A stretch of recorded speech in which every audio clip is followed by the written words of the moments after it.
एक हमारे यहां भी बीमारी शुरू हुई है, जेंडर जस्टिस। और ये कहां से आया है चल के? कौन आपको बता रहा है? अंग्रेज आए चले गए, लेकिन काफी लोग छोड़ गए यहां। और वो नस्ल दर नस्ल अंग्रेजी पैदा होते हैं उनके यहां।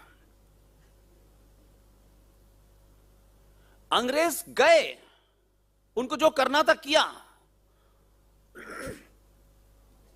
आज भी आप ये मान के चलते हैं कि जो कुछ वो बता रहे हैं वही अंतिम है। तो भारत जैसे देश में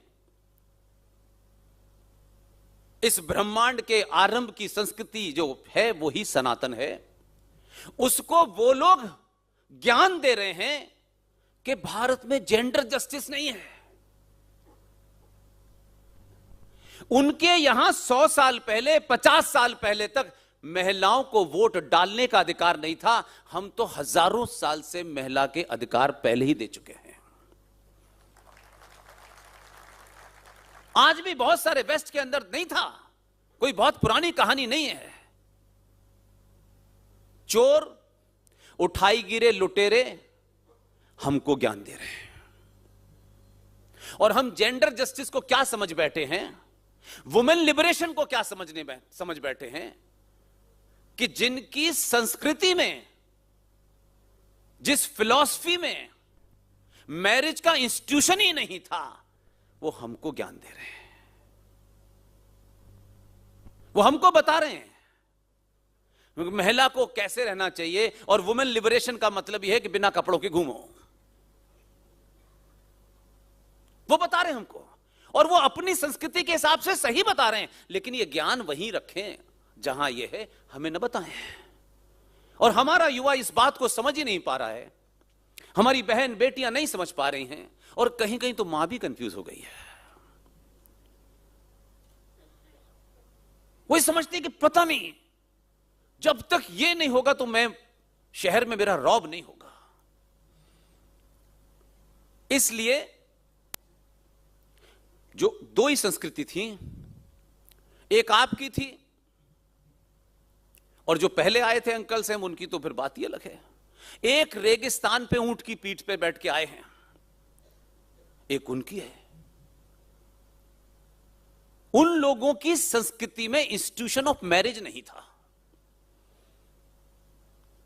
उस कारण से जो आज हमारे यहां कुछ कुछ सुनने को मिलता है, so and so is living in a living relation, ये लिविंग रिलेशन का जो मामला है, ये कोई हमारे लिए नई बात हो सकती है, क्योंकि हमारे थॉट प्रोसेस का हिस्सा नहीं है। उनके समाज में शादी नाम का शब्द ही नहीं था। तो उस जमाने में लोग लिविंग रिलेशन में रहते थे, अगर मैं उसको समझाने के तौर पे कहूं।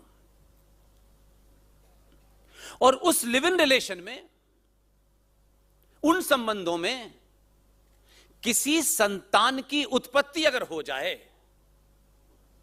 तो क्या करा जाएगा? तो ये उनकी फिलॉसफी थी कि अगर उस लिविंग रिलेशन में कोई संतान पैदा हो जाती है तो स्टेट यानी राज ने यह व्यवस्था की, उसने बड़े बड़े हॉल बनाए और उन हॉलों के बाहर छोटे छोटे टोकरे रखे गए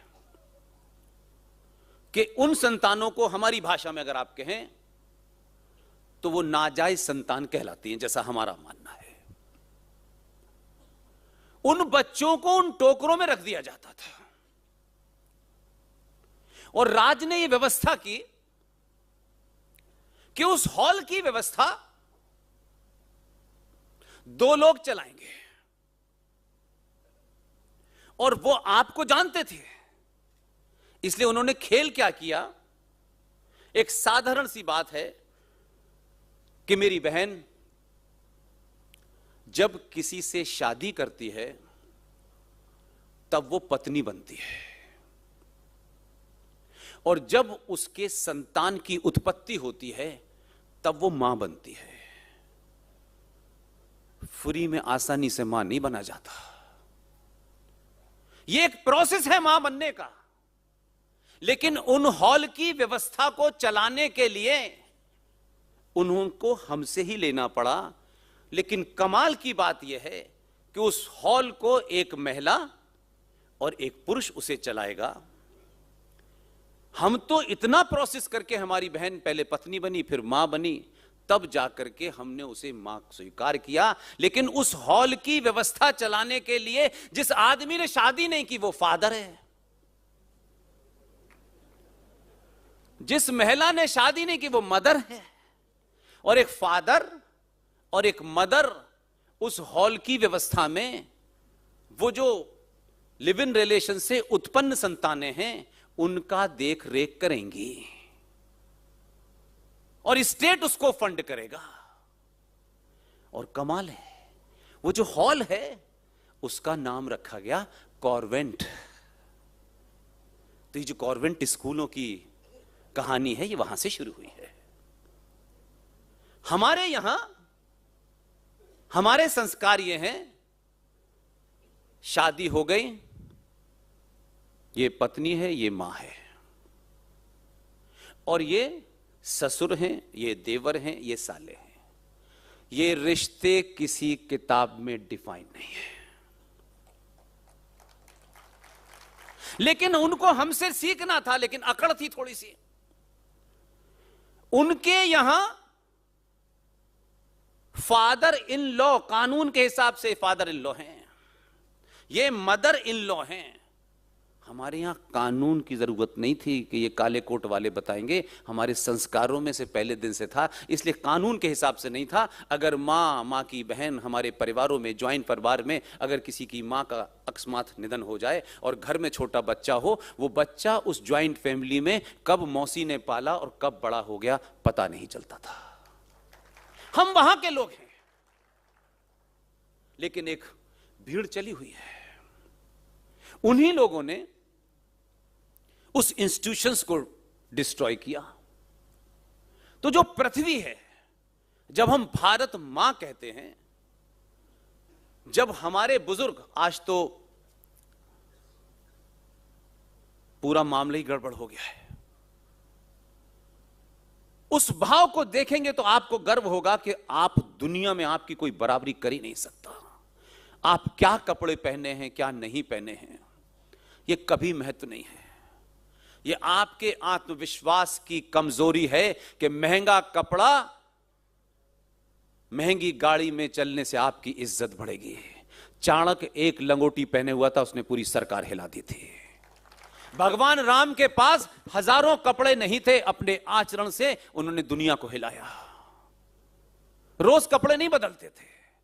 ये बाहरी आवरण हो सकता है, करिए, लेकिन इस आवरण को ही अपनी आत्मा मत समझ बैठिए।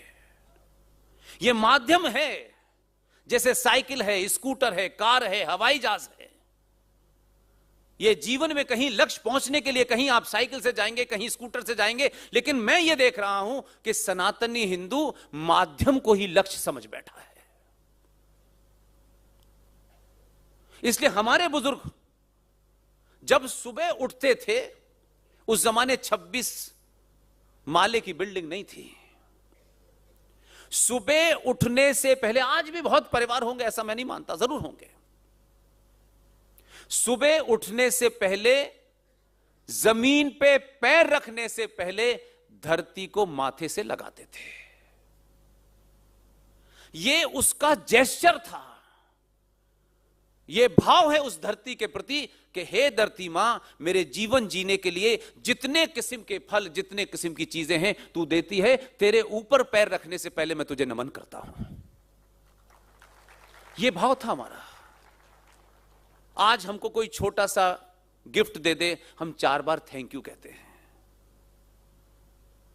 लेकिन जो कुछ आपको मिल रहा है उसके प्रति आपकी श्रद्धा होनी चाहिए। फिर है जल। किसी ने आपसे कहा कि पानी तो समुद्र में भी है, उसे पी सकते हैं क्या? लेकिन हमारी फिलॉसफी देखिए, उसने जितनी भी नदियां हैं वो बात अलग है कि वहां जाने के बाद जो उधर चली गई उसका नाम उन्होंने आबे जमजम रख दिया। नाम बदल लो, उससे क्या है। लेकिन हमारे यहां एक भी नदी का नाम पिताजी के नाम पे नहीं है।